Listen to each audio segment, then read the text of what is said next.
la crisis que está ocurriendo en este momento, de la confrontación entre legisladores de partidos de oposición a Morena y aliados en el Senado a consecuencia justo del INAI.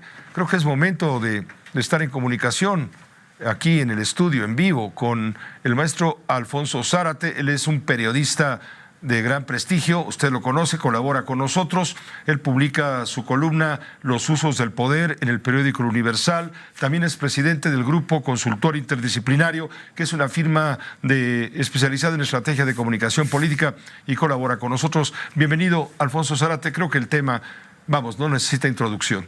Desde luego, Pepe. A mí me gustaría decir en primer lugar que en política no hay sorpresas, hay sorprendidos. Me parece que si las oposiciones hubieran leído adecuadamente lo que el presidente de la República ha dicho innumerables veces y de la manera más clara, que no quiere el INAI, que quiere su desaparición, que siente que no sirve para nada, no habrían tenido la expectativa de que este día se iba a nombrar al comisionado que permite que el INAI funcione. Así que yo creo que el gran legislador, que es el presidente de la República, le ha dado una línea que han decodificado correctamente los legisladores de Morena y ha decodificado correctamente el senador Alejandro Armenta. Por eso presentó su iniciativa el día de hoy, que por fortuna retiró. Bueno, la retiró porque él decía en la iniciativa que las funciones del INAI, una vez desaparecido, pasarían a la responsabilidad de la Secretaría de la Función Pública. Luego retira esa iniciativa y a los minutos vuelve a presentar otra donde dice: la función la deberá asumir la Auditoría Superior de la Federación, no la Secretaría de la Función Pública. Algo encontraron ahí desde el punto de vista legal que podría ser rebatible. Claro, sí, lo que encontraron es que el tema del INAI tiene que ver con que un órgano autónomo, que un órgano con facultades y con recursos revise la opacidad del gobierno.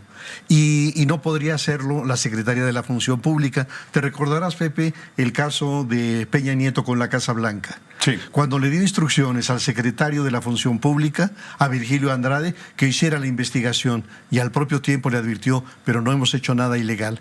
Y claro, a los días, a las semanas, Virgilio Andrade dijo: no hay absolutamente nada irregular. Entonces, efectivamente, haberlo puesto estas atribuciones en manos de la Secretaría de la Función Pública habría significado que el gobierno fuera juez y parte.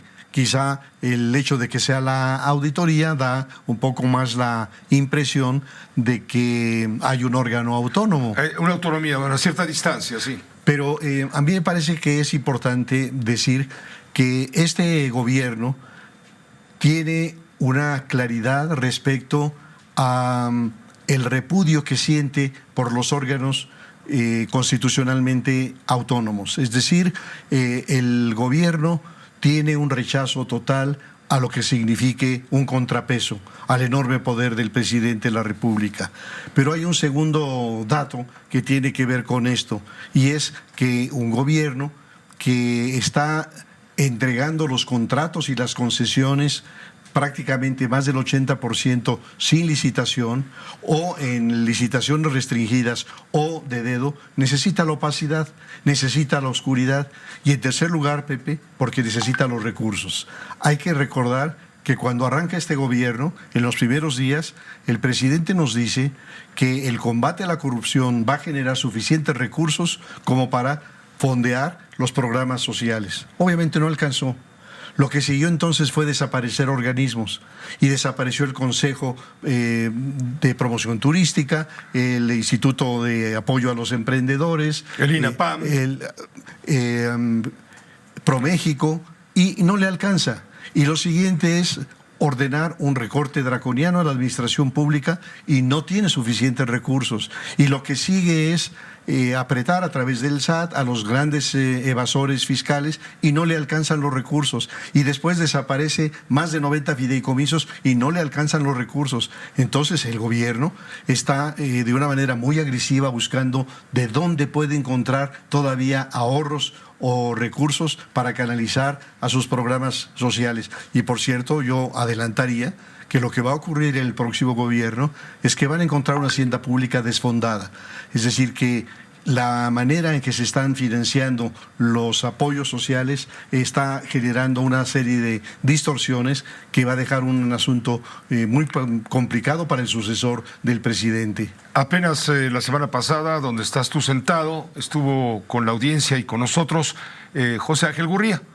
Todos sabemos la trayectoria de este importante político mexicano, secretario de Hacienda, secretario de Relaciones Exteriores, un hombre políglota, secretario general de la OCDE, de la Organización para la Cooperación y el Desarrollo Económico, 15 años prácticamente, estuvo 3 periodos, en fin, y quiere ser candidato a la presidencia. Y estaba aquí sentado y dice, independientemente de quién gane, opositor o morenista, el que viene será un gobierno de incertidumbre, un gobierno complejo, por justamente las condiciones que tú estás señalando. Sí, sin duda. Yo creo que el que llegue a partir de la elección del año 2024 va a tener que necesariamente corregir y rectificar decisiones que son insostenibles. Pienso, por ejemplo, en el caso de las pensiones. Yo creo que uno de los errores de esta administración, poniendo entre paréntesis que me parece justo que los viejos pobres reciban un apoyo, pero no me parece correcto que sea un apoyo universal. Los antiguos romanos tenían una frase que decía, la justicia consiste en hacer distinto a los que son distintos. Es decir, la justicia no debe ser la misma para todos, sino dependiendo de para quién. Las pensiones sociales, en mi opinión, deben ser focalizadas, no universales. Entonces, la atención para los viejos pobres. Que lo necesiten. A los que lo necesiten. Y no al que no lo necesite. Y no al que no lo necesite. Entonces, cuando es universal, resulta que trabajadores con pensiones muy jugosas de Petróleos Mexicanos o de Luz y Fuerza o de el Seguro Social reciben además este apoyo en vez de destinarlo a los que realmente lo requieren. Pero sí, el escenario para el 7º año, es decir, alguien ha dicho que el peor año para un gobernante es el séptimo, sí. Va a ser sumamente adverso, porque este es un gobierno que se ha dedicado a derruir instituciones. Carlos Monsiváis decía que se podía resumir la política de Díaz Ordaz en una frase: reprimir es gobernar.